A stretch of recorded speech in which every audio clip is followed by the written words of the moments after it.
ఈ రోజు చంద్రబాబు నాయుడు గారు మంగళగిరిలో బీసీ గర్జన బీసీ డిక్లరేషన్ సభ పెడుతున్నారు.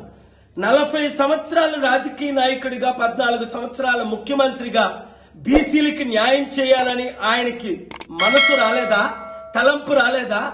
ఎర్రంనాయుడు గారు లాంటి బీసీలను ముఖ్యమంత్రి చేయాలని ఈ చంద్రబాబు నాయుడిని నమ్మిన వాళ్ళు అందరూ పవన్ కళ్యాణ్తో సహా సర్వనాశనం అవుతారు. చిత్తశుద్ధి ఉంటే బీసీని ముఖ్యమంత్రిగా ప్రకటించు.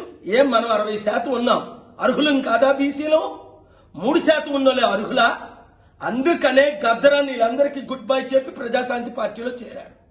అందుకనే నేను బాబు మోహన్ గారు టీడీపీ మంత్రిగా పనిచేసి ఎమ్మెల్యేగా 3 సార్లు చేసి టీఆర్ఎస్ కి బీజేపీకి గుడ్ బై చెప్పి ప్రజాశాంతి పార్టీలో చేరారు.